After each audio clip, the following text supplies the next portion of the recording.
Hello, let us talk about how we can effectively plant in the shaded areas in winters.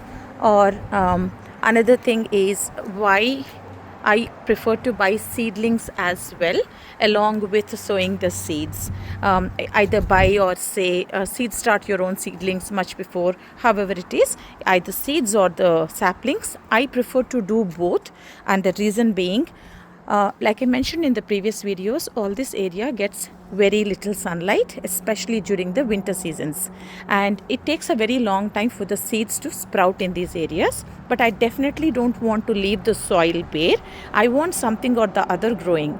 So in patches here and there, I just go ahead and sow some fenugreek seeds or a cover crop. But in patches that I really want to grow something that I can use, I go ahead and also buy some saplings, or maybe seeds start your own seedlings. That way, even if I have little sunlight in areas like that, because I'm going ahead and planting some seedlings, I'm saving at least 2 to 3 weeks of time while effectively using that spaces. And cilantro seedlings will grow for a longer time period. Maybe I can have them now that I can start harvesting these already. I can go ahead and harvest them for the next 2 months. The harvest may not be really big and lush and green, but that space is not left bare while I'm still able to use something out of that spot. The second thing I wanted to talk about is an area like that. So I do have some of my tropical plants there. That's my henna plant. But as we see, the space around the henna plant, the ground space around the henna plant is really bare, and you don't want that for the coming season. So what I do is usually, and this spot actually gets a good amount of sunlight, so I have two choices here.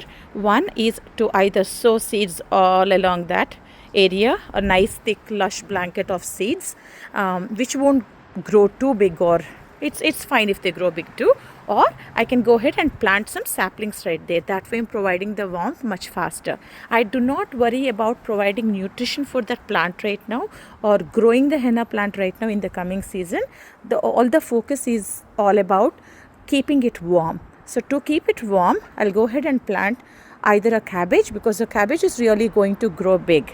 And another thing is that I don't have to remove the cabbage plant because I'm planting it right next to the henna plant. I'm not going to use that space in spring, and it's going to give protection and warmth for a longer period of time, and I'll never have the rush to remove the plant from there, and I can let it sit there until it is done. And once the cabbage is done, then I can go ahead and snip it off at the base. That provides nutrition for the henna plant again. That way I'm keeping it warm in the winter. And I hope this idea is helpful. It really works wonders for me every single time. And I do suggest this method of planting something at the base of your established plants that you want to overwinter. And be it sowing the seeds, or be it planting little saplings, do not worry about the tropical plants losing their nutrition because something is growing right next to their root. I would say all they need in the winters is to slow down and rest while we provide an extra warmth to them. It depends. All of this information depends on climate to climate, garden to garden. Even in my own garden, every spot has its own microclimate. So we cannot say what works in one spot works the best in another spot, but it is all about experimenting and understanding what's doing well and what's growing well in which spot. For me, these are some things that worked most of the time here in zone 9 where we live, and that's the reason I am confidently able to share what worked for me in the past 5 years. Hope this information is helpful, and hope have happy gardening. Thank you.